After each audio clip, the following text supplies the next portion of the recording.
Assalamualaikum warahmatullahi wabarakatuh. Perkenalkan, nama saya Delvi Syarita Nasution dengan NPM 2315310283. Saya dari Prodi Manajemen. Di sini saya akan menjawab pertanyaan kuis dari mata kuliah Makroekonomi dengan dosen pengampu Ibu Anissa Ilmi Farid, ESOS MSP. Berikut soal pertama. Negara Laboria mengalami penurunan tingkat pengangguran yang signifikan dalam 2 tahun terakhir. Namun, pada saat yang sama, tingkat inflasi mulai meningkat. Fenomena ekonomi apa yang mungkin sedang terjadi di Laboria? Jelaskan hubungan antara kedua variabel tersebut. Berikut jawabannya. Penurunan tingkat pengangguran yang signifikan dari peningkatan tingkat inflasi di Laboria mengindikasikan adanya kemungkinan terjadinya ekonomi yang dikenal sebagai trade-off antara pengangguran dan inflasi yang juga dikenal sebagai kurva Phillips. Kurva Phillips menggambarkan hubungan inverse antara tingkat pengangguran dan tingkat inflasi dalam suatu ekonomi. Ketika tingkat pengangguran menurun, biasanya disertai dengan peningkatan upah dan permintaan tenaga kerja yang lebih tinggi. Hal ini dapat meningkatkan biaya produksi bagi perusahaan, yang kemudian dapat mengakibatkan kenaikan harga barang dan jasa atau inflasi. Dengan demikian, penurunan tingkat pengangguran yang signifikan dapat menjadi pemicu meningkatnya tingkat inflasi. Sebaliknya, jika tingkat pengangguran tinggi, biasanya disertai dengan tekanan upah yang rendah dan kurangnya permintaan yang dapat menekan inflasi. Oleh karena itu, dalam konteks Laboria, penurunan tingkat pengangguran yang signifikan mungkin telah menyebabkan peningkatan inflasi sebagai respon dari meningkatnya biaya reproduksi dan permintaan. Hubungan antara kedua variabel ini menunjukkan pentingnya kebijakan ekonomi yang seimbang untuk mengelola trade-off antara pengangguran dan inflasi guna mencapai stabilitas ekonomi dan berkelanjutan. Di soal kedua, yaitu Perdana Menteri Fiscalia mengumumkan rencana pemotongan pajak besar-besaran untuk merangsang pertumbuhan ekonomi. Namun, beberapa ekonomi memperingatkan bahwa hal ini bisa menyebabkan defisit anggaran yang besar. Jelaskan dampak potensial dari kebijakan ini terhadap perekonomian Fiscalia dalam jangka pendek dan jangka panjang. Rencana pemotongan pajak besar-besaran yang diumumkan oleh Perdana Menteri Fiscalia memiliki dampak potensial yang signifikan terhadap perekonomian negara tersebut, baik dalam jangka pendek maupun jangka panjang. Berikut dampak dalam jangka pendek. Yang pertama yaitu pertumbuhan ekonomi. Pemotongan pajak dapat merangsang pertumbuhan ekonomi dalam jangka pendek dengan meningkatkan daya beli masyarakat dan investasi perusahaan. Yang kedua, ada konsumsi. Masyarakat cenderung memilih lebih banyak uang untuk belanja yang dapat meningkatkan konsumsi dan menggerakkan sektor retail. Yang ketiga, investasi. Perusahaan dapat memanfaatkan kebijakan ini untuk meningkatkan investasi dalam produksi dan ekspansi bisnis. Yang keempat, kebijakan fiskal. Pemotongan pajak dapat mempercepat aktivitas ekonomi dan membantu mengurangi tingkat pengangguran dalam jangka pendek.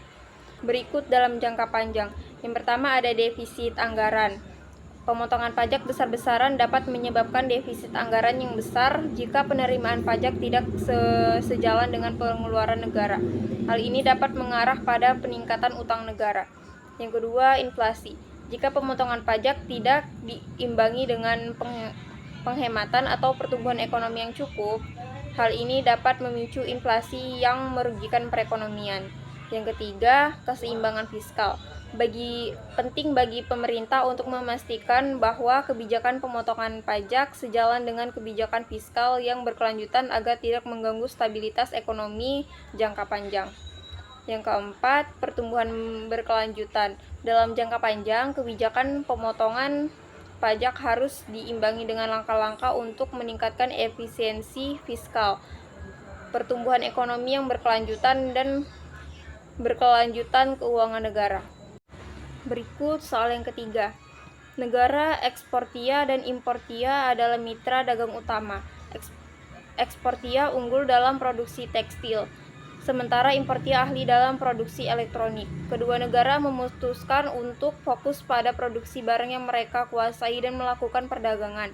Konsep ekonomi apa yang mendasari keputusan ini dan bagaimana hal ini dapat menguntungkan kedua negara? Keputusan eksportia dan importia untuk fokus pada produksi barang yang mereka kuasai dan melakukan perdagangan didasarkan pada konsep ekonomi yang dikenal sebagai prinsip keunggulan komparatif yang ditemukan oleh ekonom David Ricardo. Prinsip keunggulan komparatif. Prinsip ini menyatakan bahwa negara-negara seharusnya fokus pada produksi barang atau jasa di mana mereka memiliki keunggulan komparatif, yaitu kemampuan untuk memproduksi dengan biaya oportuninya lebih rendah daripada negara lain. Dengan adanya perdagangan berdasarkan keunggulan komparatif, kedua negara dapat mengalami manfaat yang signifikan. Manfaat bagi keduanya, yang pertama, efisiensi. Kedua negara dapat mencapai efisiensi yang lebih tinggi dalam produksi dan alokasi sumber daya dengan fokus pada keunggulan komparatif masing-masing. Yang kedua, peningkatan kesejahteraan. Dengan perdagangan berdasarkan keunggulan komparatif, kedua negara dapat meningkatkan kesejahteraan masyarakatnya melalui akses ke berbagai produk dengan harga yang lebih komparatif. Dengan menerapkan prinsip keunggulan komparatif dan fokus pada produksi barang yang sesuai dengan keunggulan masing-masing, eksportia dan importia dapat mencapai pertumbuhan ekonomi yang berkelanjutan dan saling menguntungkan melalui perdagangan internasional. Berikut soal keempat. Ekonomi di negara Ciklica mengamati bahwa selama 5 tahun terakhir, negaranya mengalami periode pertumbuhan ekonomi yang kuat, diikuti oleh penurunan tajam dan kemudian pemulihan lambat. Fenomena ekonomi apa yang sedang diamati oleh para ekonom tersebut? Jelaskan fase-fase yang mungkin dialami oleh Ciklica. Para ekonomi di negara Ciklica sedang mengamati fenomena ekonomi yang dikenal sebagai siklus ekonomi atau business cycle.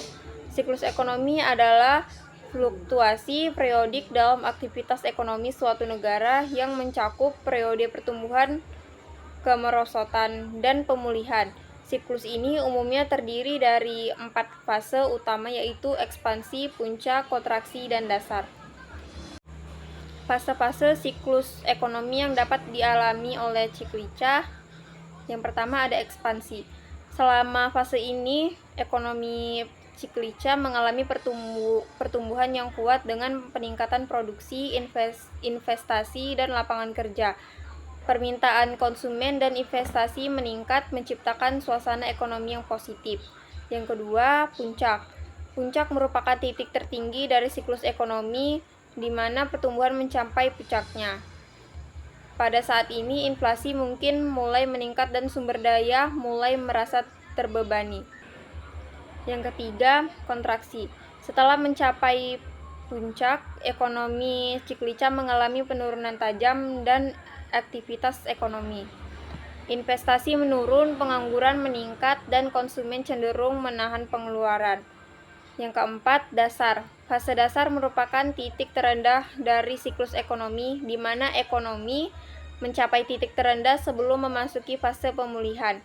Pada saat ini, kebijakan stimulus ekonomi mungkin diperlukan untuk mendorong pertumbuhan dan pemulihan ekonomi. Yang kelima, pemulihan.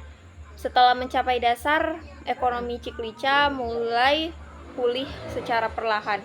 Investasi dan konsumsi dapat mulai meningkat kembali dan ekonomi memasuki fase ekspansi baru. Dengan demikian, siklus yang terdiri dari fase ekspansi, puncak, kontraksi, dan dasar adalah fenomena yang dapat diamati oleh antara ekonom di negara Ciklica selama periode pertumbuhan ekonomi yang kuat, diikuti oleh penurunan tajam dan pemulihan lambat. Sekian jawaban kuis dari saya.